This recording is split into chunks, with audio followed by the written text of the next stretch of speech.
اور یہ جو باتیں بتائیں گے ان کی باتیں اتنی ہی صاف ستھری ہوں گی جتنی سورج کی روشنی. اللہ نے سورہ احزاب سورہ نمبر 33 آیت نمبر 40 سے 45 میں فرمایا میرے نبی سراجم منیرہ ہے, میرے نبی کی باتیں روشن ہے سورج کی روشنی کی طرح. اسی طریقے سے محمد جو لفظ ہے عربی کا, اس کا آپ اگر ہندی ترجمہ کریں گے تو اس کا معنی ہوتا ہے وہ نر, وہ پروش جس کی پرشنسا کی گئی ہو, اس کو کہیں گے نر. نر ناری کہتے ہیں نا, نر یا ناری, نر آدمی, ناری عورت. رگ ویدا میں نبی صلی اللہ علیہ وسلم کے اس نام کا ترجمہ کرتے ہوئے نرا شنسا کہہ کر آیا ہے, وہ نر جس کی پرشنسا کی گئی. کہاں ہے جانتے ہیں کتنے مقامات پر آیا ہے؟ رگ ویدا بک نمبر 1 ہم نمبر 13 ورس نمبر 3, رگ ویدا بک نمبر 1 ہم نمبر 18 ورس نمبر 9, رگ ویدا بک نمبر 1 ہم نمبر 106 ورس نمبر 4, رگ ویدا بک نمبر 1 ہم نمبر 142 ورس نمبر 3, رگ ویدا بک نمبر 2 ہم نمبر 3 ورس نمبر 2, رگ ویدا بک نمبر 5 ہم نمبر 5 ورس نمبر 2, رگ ویدا بک نمبر 7 ہم نمبر 2 ورس number 2, رگ ویدا بک number 10 hymn number 86 verse number 3, رگ ویدا بک number 10 hymn number 182 verse number 2, Yajurveda chapter number 20 verse number 37, Yajurveda chapter number 20 verse number 57, Yajurveda chapter number 21 verse number 33, Yajurveda chapter number 21 verse number 55, Yajurveda chapter number 28 verse number 2, Yajurveda chapter number 28 verse number 19, Yajurveda chapter number 28 verse number 42. اتنے پورے مقامات پر محمد کہہ کر نام آیا ہے. ہم ہمارے ہندو دوست صاحب سے پوچھ رہے ہیں کہ آخر آپ کی کتاب میں جس کو آپ دشمن سمجھ رہے ہیں نعوذ باللہ, ان کا نام کیسے آ گیا؟ جب میں ہندو دوست صاحب سے بات کیا تو بعض اس میں سے کہتے ہیں جب مغل یہاں حکومت کر رہے تھے ان لوگوں نے ڈال دیا. تو میں نے کہا چلو میں مان لیتا ہوں کہ جب یہاں مغل حکومت کر رہے تھے ان لوگوں نے ڈال دیا. اس کا مطلب یہ نکلا کہ آپ کی جو دھارمک کتابیں ہیں اس کے اندر انسانوں کے بھی الفاظ آ گئے. آؤ ایک ایسی کتاب کی طرف جس میں رسول کا بھی لفظ نہیں ہے سوائے اللہ کی. تو اسلام کا جو مذہب ہے وہ کسی ایک کے لیے نہیں آیا. اور ہندو دھرم کے بارے میں سوامی وویکانندا جی انٹروڈکشن ٹو ہندوازم ایک بک ہے, اس کے پیج نمبر 6 اور 7 پر کہتے ہیں کہ ہندو کا لفظ ہمارے لیے استعمال کرنا یا ہندوازم کہنا غلط ہے. ہمارا اصل نام ویدانتسٹ ہے, یعنی کہ ہم وید کے ماننے والے ہیں.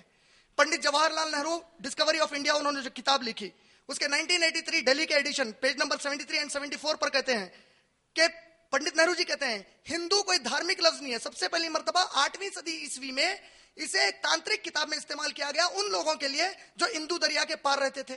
آپ انسائکلوپیڈیا بریٹانیکا کا نیو ایڈیشن پڑھیں گے والیوم نمبر 20 پیج 581, اس میں کہا گیا 1830 میں سب سے پہلے برٹشرز نے یوز کیا ان لوگوں کے لیے جو اندو دریا کے پار رہ کر 33 کروڑ دیویوں اور دیوتاؤں کی پوجا کر رہے تھے. آپ اگر encyclopedia of religion and ethics پڑھیں گے جو نیو یارک سے 1969 میں والیوم نمبر 6 پیج نمبر 699 میں ہے کہ مسلمان جب ہندوستان کو آئے انہوں نے سب سے پہلی مرتبہ ان لوگوں کو ہندو کہہ کر پکارا جو ہندو دریا کے پار رہتے تھے. اس اعتبار سے میں فخر سے کہتا ہوں کہ میں ایک ہندو مسلمان ہوں. اگر اس کا میں انگلش میں ترجمہ کروں تو اس کا معنی ہوگا I am a proud Indian Muslim. Indian Muslim, Hindu مسلم, مطلب ہندو جغرافیائی نام ہے, مذہب سے اس کا کوئی تعلق نہیں ہے. یا کوئی دوسرا کرسچینٹی, آپ بائبل پڑھیں گے اگر بائبل میں کرسچینٹی کا لفظ ایک دفعہ بھی نہیں آیا ہے پوری بائبل میں.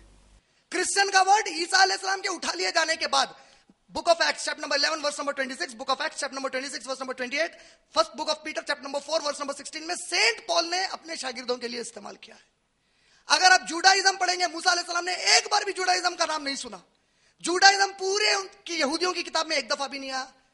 جوڈائزم کہاں سے آیا؟ Book of Genesis chapter number 36 verse number 30 سے 38 تک ایک جوڈا نامی ایک پیغمبر تھے جس کو قرآن نے ہود علیہ السلام کہا. سورہ ہود سورہ نمبر 11.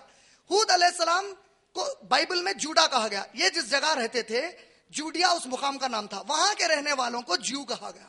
کا مطلب یہ بھی کوئی مذہبی نام نہیں ہے. بدھسٹ بدھا کے ماننے والے, جین مہاویر کے جین کے ماننے والے. لیکن ہم کو کوئی اگر محمدن کہتا ہے شٹ اپ کہیں گے.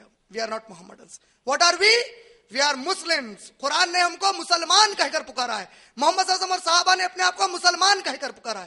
اس اعتبار سے وی آر مسلمس. اس اعتبار سے اگر آپ دیکھیں گے تو اسلام مسلمانوں کا مذہب نہیں ہے, اسلام ہمارا مذہب نہیں ہے. اسلام آپ کا بھی اتنا ہی ہے, یہ قرآن آپ کی بھی اتنی ہے, یہ محمد آپ کے بھی اتنے صلی اللہ علیہ وسلم ہے جتنے کہ ہمارے لیے ہیں, سب کے لیے. امید میرے بھائی کا جواب ہو گیا. اگلا سوال بہنوں کی جانب سے. السلام علیکم ورحمۃ اللہ وبرکاتہ. میرا نام ساجدہ ہے, میں سنتوش نگر کی رہنے والی ہوں. میرا سوال یہ ہے کہ میں لون لے چکی ہوں, 5 سال کا عرصہ گزر بھی چکا ہے, تو یہ شریعت میں کہاں تک جائز ہے لون لینا؟